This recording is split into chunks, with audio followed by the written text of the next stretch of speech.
How to increase credit limit in US bank. Let's get started. Firstly, ensure your account is in good standing, regularly make on-time payments, make a low credit utilization ratio.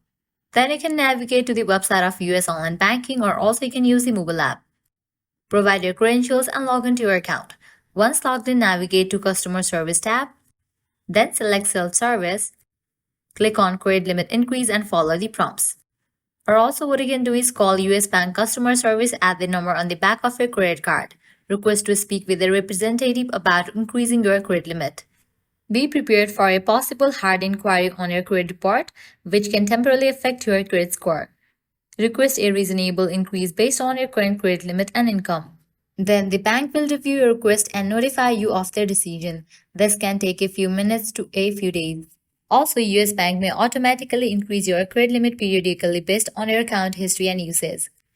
By following these steps, you will be able to increase credit limit in US Bank.